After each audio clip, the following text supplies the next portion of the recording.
Hi guys, Kelly Davis with Tuff Country Easy Ride Suspension. I'd like to talk to you a little bit today about how we were established and what our basis and our business plan going in was.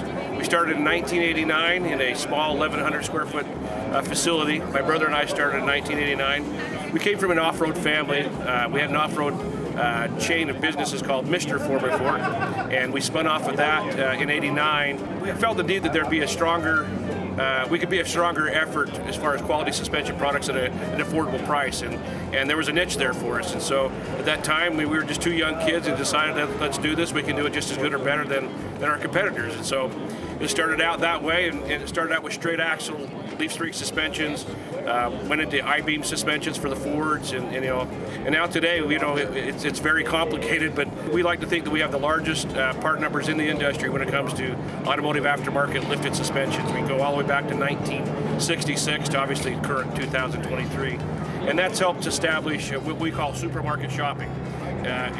We've got your vehicle covered, whatever it is, because we do have the largest part numbers in the industry. So we've made it a long time in this industry. We've learned a lot. We've seen a lot of people come and go, and we're still here, strong as ever.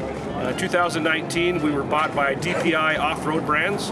My brother and I felt like at that time it was a really good fit with the quality products they had. We felt it aligned really well with what we established, and I thought I was only going to be with the company for about 12 months, and here I'm at 4 years later. I absolutely love the company. It's a great atmosphere. It's a great culture that we built with all these brands, and nowadays we have Nitro, we have Toy Tech, we have Voodoo, we have HCR, RevTech, Performance Accessories, MC Fender, Scorpion, and a company called Leveling Solutions. So we've come a long way since 1989, and the great thing about what we do at Tuff Country and all the other DPI off-road brands, it's fun. Every day is a pleasure to come to work, and here we are 35 years later still doing it.